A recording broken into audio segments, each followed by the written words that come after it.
안녕하십니까? 평생투자 파트너입니다. 오늘은 2023년 3월 2일 목요일입니다. 현재 시간은 9시입니다. 늦었지만 오늘 방송 시작하겠습니다. 시장을 보기 이전에 오늘 큰 주제는 이렇습니다. 달러화가 계속 좀 이렇게 강하니까 코스피 시장이 안 좋잖아요, 현재. 그렇다면 달러화가 약세가 돼야지 코스피 시장도 좋아질 텐데 외국인 수급도 좋고 달러와 약세의 어떤 여러 가지 어떤 조건들이 있겠지만 그중에 오늘 좀 의미 있는 내용들이 있어서 방송을 켰습니다.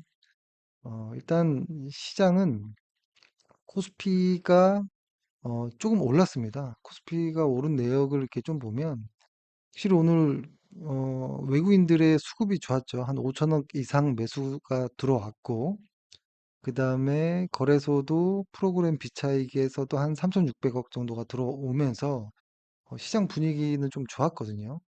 그런데 여전히 코스피를 보면 그럼에도 상승 종목 수는 보다 하락 종목 수가 더 많았습니다. 뭐 코스닥도 마찬가지고요. 그러니까 뭐 외국인 수급이 이렇게 좀 들어왔지만 그럼에도 그렇게 아직은 뭔가 이렇게 쑥 달라진 모습은 아닌 것 같고요. 코스피 지수를 이렇게 보면, 어, 일단은 요걸 먼저 볼까요? S&P 500을 보면 일간 차트인데요. 아직은, 어, 하락의 어떤 뭐 마무리가 보인다 이런 느낌은 전혀 나오진 않는 것 같아요. 근데 다만, 하락 중에 하락의 강도는 좀 약해지는 느낌이 좀 있긴 있습니다. 그리고 나스닥도 마찬가지죠. 하락이 이렇게 세지고는 있다가 최근 한 3거래일 정도는 하락의 강도는 좀 약해지는 이런 느낌이 있고, 한국 시장을 볼 때 저희가 좀 미리 보는 것들을 얘기 드렸잖아요. 그러니까 예를 들어서 코스피를 먼저 보면 코스피도 하락의 강도는 조금 약해지는 분위기는 좀 있죠. 근데 다만 저번에 말씀드렸던 것처럼 여기에 어떤 그 과열선을 한번 좀 이렇게 터치를 해줘야 적어도 하락이 조금 그래도 마무리되는 것인가? 이런 좀 느낌이 보이거든요.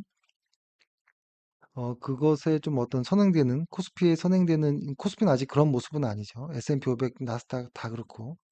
근데 달러화를 좀 보면, 달러화는 이미 한번, 과열권에 한번 살짝 들어왔습니다. 이미 먼저. 근데 이거보다 조금 더 빠른 느낌의 구리는 이미 과거에 한번 들어왔고 다시 한 번 더 들어올 생각인지 좀 도전을 하고 있거든요. 그래서 일단은 하락이 끝나는 느낌은 모르겠지만 좀 약해지는 느낌은 좀 있다. 단기적으로는. 대신에 코스피는 여기 과열권이 어떻게 좀 터치하는지를 좀 지켜봐야 될 것 같습니다. 그리고 주간 차트로 이렇게 보면 어, 요번에 요 말씀드렸던 보조지표가 이 과열권을 터치하지 않고 올라서서 이제 다시 과열로만 들어간다면, 어, 여기는 돌파하지 않을까라는 생각이 듭니다. 근데 그것이 뭐 1주가 될지 2주가 될지는 아직 모르겠습니다. 근데 다만, 이 하락하는 와중에 거래량이 없었다라는 것은 좀 의미 있다. 그리고, 이번 주에는, 양봉이 나왔다라는 것도 역시 의미 있고요. 근데 대신에 이 양봉이, 이 거래량을 동반해야 되는데 거래량이 아직 부족하다라는 것이죠. 오늘이 벌써 목요일이니까, 내일이 금요일이잖아요. 이 거래량이 채워지진 않을 것 같아요, 이만큼은. 그래서 이 양봉이 어떤 전환하는 양봉이라기보다는 하락의 강도가 조금 둔화되는 정도로만 이해하고는 있습니다, 현재는.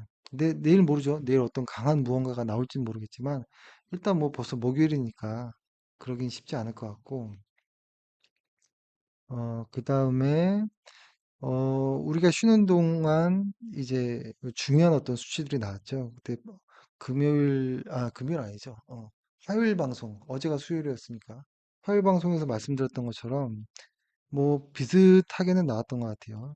한국의 2월 수출은 이전치보다는 여전히 마이너스권이긴 하지만 이전치보다는 반등하는 모습이 확실히 나왔고, 그렇죠?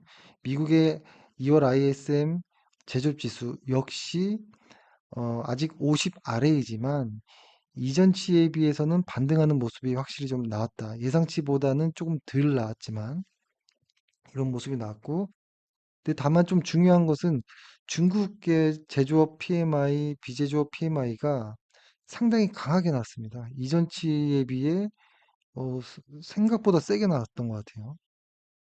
근데 이런 것들이 아마 뭐 중국의 어떤 제로 코로나 정책, 위축되었던 중국 경기가 어, 회복하고 있다는 어떤 심리적인 어떤 그런 심리적인 어떤 이런 숫자인 것 같은데요. 아마 3월 5일 그 예정된 중국 양회 있잖아요. 거기서 아마 더 어떤 경기 부양책이 나올 것이다. 이런 이야기가 나오는데요. 그런 어떤 기대감까지 반영된 숫자들일 것 같습니다. 근데 이것들을 좀 보면 제가 요 오늘 중국 요 PMI가 좀 의미 있어 보이는 것은 요거가 PMI가 돌았던 것은 좀 한참 됐잖아요. 근데 이번엔 확실히 좀 강한 모습이 좀 이렇게 나오는 것이 어 뭐라 할까요? 이게 왜 중요하냐면 그러니까 지금 우리 시장이 이게 일간 차트로 한번 볼게요. 일간 차트로 봤을 때 환율이 치고 올라가니까 치고 올라가니까 코스피가 확 줄죠. 코스피가 확 약해지는 이 느낌이 있잖아요. 약해지는 이 느낌. 이렇게 되는 느낌이죠. 환율이 올라가니까 코스피가 약해지는 더해서 어, 수급 2월 달의 수급을 좀 보면 2월 달의 수급도 역시 완만해지는 오늘 다행히도 탕 튀어 오르긴 했지만 이런 모습들이 나오거든요. 그러니까 이 환율이 좀 돌아서야 된다라는 이야기죠. 이 환율이 반대로 이렇게 내려오려면 그리고 장기적으로 봤을 때 어, 작년과 같으면 안 된다는 거죠. 작년을 이렇게 놓고 보면 작년에는 이 달러 강세, 환율 약세가 너무 심했죠. 근데 어, 요것에 대한 어떤 이야기를 좀 하려고 하는데요. 그러니까 흔히 지금 보면 달러화가 쭉 강세로 왔다가 쭉 빠졌죠. 그 다음에 다시 달러가 강세. 요 부분인데요. 요거를 다시 코스피랑 한번 접목을 해볼까요? 코스피랑 접목을 해보면 쭉 내려오다가 시장이 다시 쭉 반등하다가 그죠? 다시 이렇게 내려오는. 그러니까 아주 디테일한 것이 아니라 방향성으로 보면은 이 달러와 그러니까 환율과 코스피의 관계는 항상 잘 체크해야 되는 이런 것이죠. 요것을 왜 이야기를 드리냐면은 달러화가 이렇게 강세다라는 것. 달러화가 이렇게 강세다라는 것은 코스피 약세로 이제 봐야 되는 것인데, 어, 올해 시장이 나쁘지 않으려면 달러화가 약세로 가야 되거든요. 그러니까 작년에 비해서는 약해야 된다라는 소리거든요. 작년에 비해서는. 그러니까 그렇다고 무조건 이 방향을 이야기하는 건 아닙니다. 달러화는 작년과 비교했을 때 작년에 강세가 워낙 강했기 때문에 당연히 올해는 작년보다는 약할 것입니다. 당연히 코스피에는 뭐 우호적이긴 하겠죠. 근데 이 내용을 좀 자세히 보면 작년에 달러화의 강세는 매우 이례적이었습니다. 매우 이례적이었는데요. 이것을 좀 먼저 이렇게 표를 놓고 보면은, 어, 이렇게 볼 수 있을 것 같아요. 달러화가 강세일 때, 그러니까 달러 스마일 커브는 미국 경기가 그러니까 긴축에 들어가서 상대적으로 어, 강세일 때 또 달러가 강하고 그 다음에 글로벌 경기가 아주 안 좋을 때 역시도 어, 글로벌 경기가 아주 안 좋을 때도 달러가 강하고 미국 경기가 상대적으로 강할 때 그러니까 호황일 때도 달러가 강하거든요. 그러면 달러와 약세는 언제냐면 글로벌 경기가 좋을 때입니다. 글로벌 경기가 좋을 때. 이걸 이제 흔히 달러와 스마일 커브라고 하는데, 여기서 이제 중요한 것은 글로벌 경제의 어, 어떤 그 회복하는데 한 축인 이 중국의 이야기가 나올 수밖에 없겠죠. 이게 이 중국 제조 PMI가 2개월 연속 확장 구간으로 진입했다라는 것은 저번 달까지만 해도 조금 의아한데라고 했지만 이번 달에 좀 확신이 보여지는 부분들이 있거든요. 이 정도로 강하다라는 것은. 분명히 상반기 때에는 어떤 뚜렷한 회복 신호가 있을 것으로 예상되는데요. 특히 중국 회복으로 인해서 연관이 높은 특히 이제 유럽까지도 경기가 개선될 가능성이 높아졌다라는 이런 이야기들이 좀 많이 나오고 있거든요. 이 말은 작년에 아주 달러화가 아주 강했던 거는 이 두 가지 요인이 다 있었던 부분이 있었던 거죠. 글로벌 경기도 안 좋고, 긴축이 있었고, 그러니까 달러 강세가 어, 복합적으로, 그러니까 뭐 하나만 아니라 두 가지 아주 강한 이유가 있었기 때문에 매우 강했다라는 것인데요. 올해는 요것은 좀 없어지겠죠. 그 다음에 요게 요로 내려오겠죠. 요렇게. 그러면은 작년보다는 어, 어떻게 보면 뭐 강세일 수도 있겠지만 분명히 작년보다는 소폭 강세이거나 약세일 가능성이 매우 높다라는 것인데요. 요 의미가 왜 중요하냐면 과거 이 데이터들을 보면 달러화가 여기 보면은 이렇게가 소폭 강세일 경우고 이거는 아주 강세일 경우인데요. 코스피의 수익률을 보면은 소폭 강세일 때도 코스피의 수익률은 그나마 좀 괜찮았는데요. 아주 강세, 작년처럼 아주 강할 때는 코스피가 이렇게 거의 뭐 급락하는 이런 일이 벌어지죠. 근데 올해는 어, 중국의 어떤 제조 PMI를 좀 보면서 느끼는 것은 확실히 올해는 작년과는 다를 것이다라는 생각이 확실히 듭니다. 그중에 그 중국의 어떤 경기 회복의 한 축이 돌아섰다라는 것, 관련된 유럽도 돌아서고 있다라는 것, 이런 것들이 경기 둔화에서 경기 회복으로만 가준다면 달러는 약세로 어느 정도 작년보다는 돌아설 가능성이 매우 높다. 이런 좀 말씀을 좀 드리고 싶었습니다.